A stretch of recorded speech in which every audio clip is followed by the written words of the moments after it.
달궈진 새 침대에서 참혹하게 죽어간 순교자 로렌스. 수세기가 지났지만 여전히 우리의 마음을 뭉클하게 하는 한 분이 있습니다.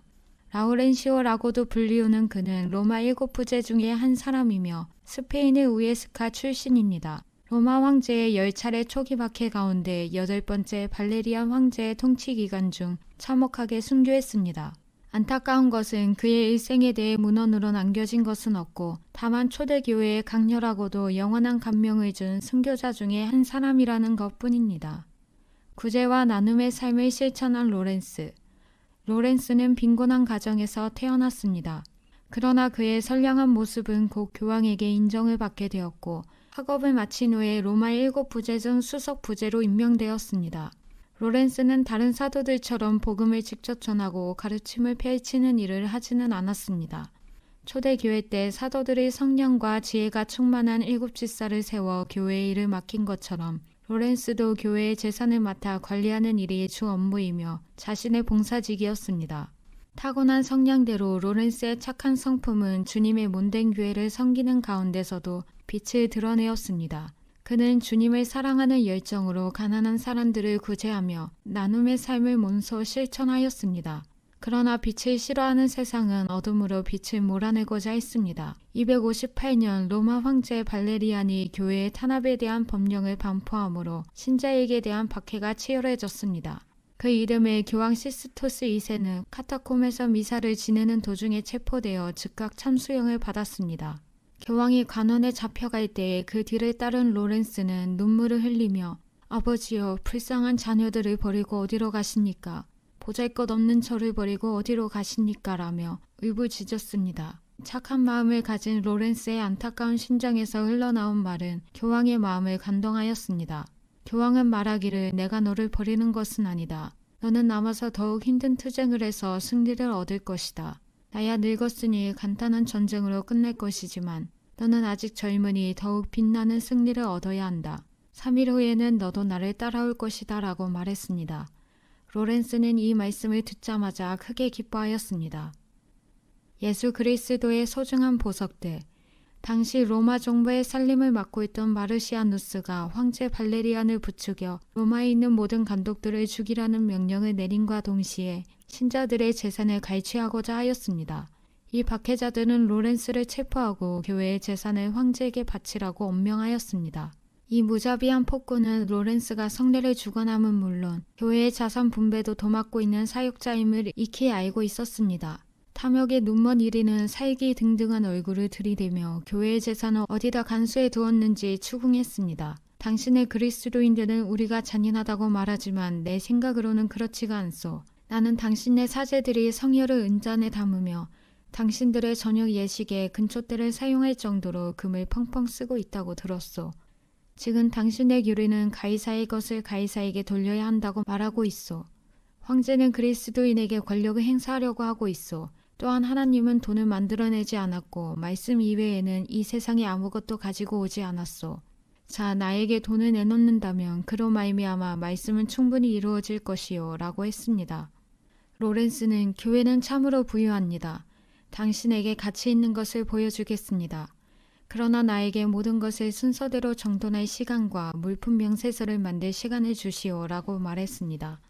지혜롭고 슬기로운 로렌스는 매우 침착하였습니다. 곧바로 그는 로마의 가난한 사람들을 위해 교회의 재산을 나누어 주기 시작했습니다. 그리고 3일 후에 그는 무수한 빈민과 과부, 절름발이, 불구자와 노인들을 모아서 한 줄로 세웠습니다. 용감한 로렌스는 자 보시오, 이분들이 교회의 보물입니다 라고 했습니다. 이들이야말로 바로 그 재산이지요. 그들 안에는 그리스도의 믿음이 통치하고 있고 예수 그리스도께서는 큰 집터를 그들 안에 마련해 놓으셨습니다. 주님께서 그 안에 거하시겠다고 약속하신 이들보다 그리스도께 소중한 보석들이 어디에 있겠습니까?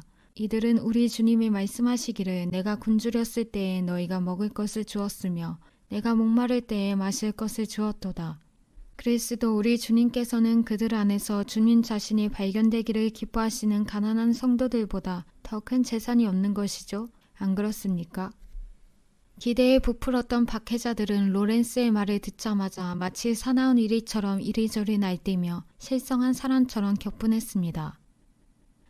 죽음을 두려워하지 않은 진정한 승리자, 포악하고 날카로운 집장관의 쇳소리가 들려왔습니다.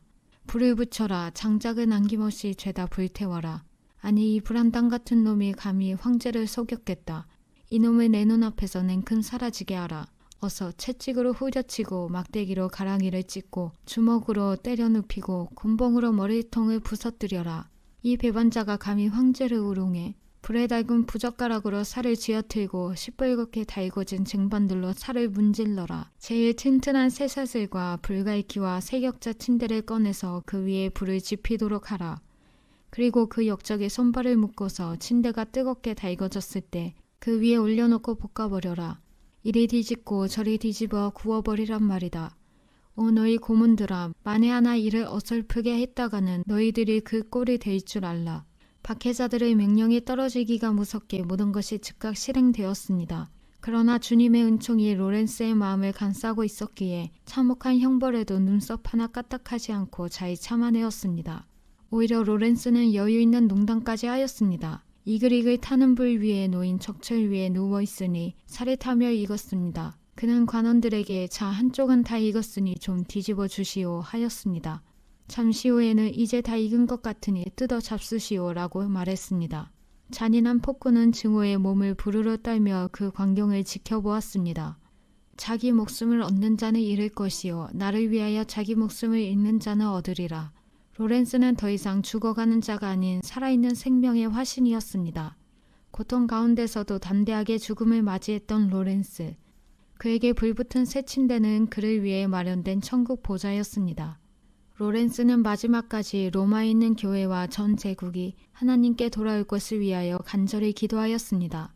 그리고는 눈을 하늘로 향하여 뜨자 그의 영혼이 살포시 떠났습니다. 성 어거스틴은 로렌스를 일컬어 예수 그리스도의 살과 피를 먹고 마셨다. 그 힘으로 지독한 고통도 참을 수가 있었던 것이다 라고 했습니다. 그의 죽음과 복음적인 순수한 삶의 모습은 로마의 회개를 가져왔으며 로마에서 이교 신앙이 종말을 구하는 직접적인 계기가 되었습니다. 그는 로마의 여러 순교자들 가운데 가장 존경을 많이 받는 순교자입니다. 그 당시에 로마에서 지은 오래된 성당 가운데 성 로렌스 성당이 오늘까지 남아있어 하나님의 사랑에 대한 열성을 가르쳐주고 있습니다. 로렌스의 유해에서는 순교할 때나 그 후에도 끊임없이 향기가 풍기고 있습니다. 이처럼 초대교회의 순교 역사는 머리 없는 가슴, 가슴 없는 머리가 아니라 마음과 뜻과 정성과 목숨을 다하여 예수 그리스도를 생생히 드러낸 삶이었습니다.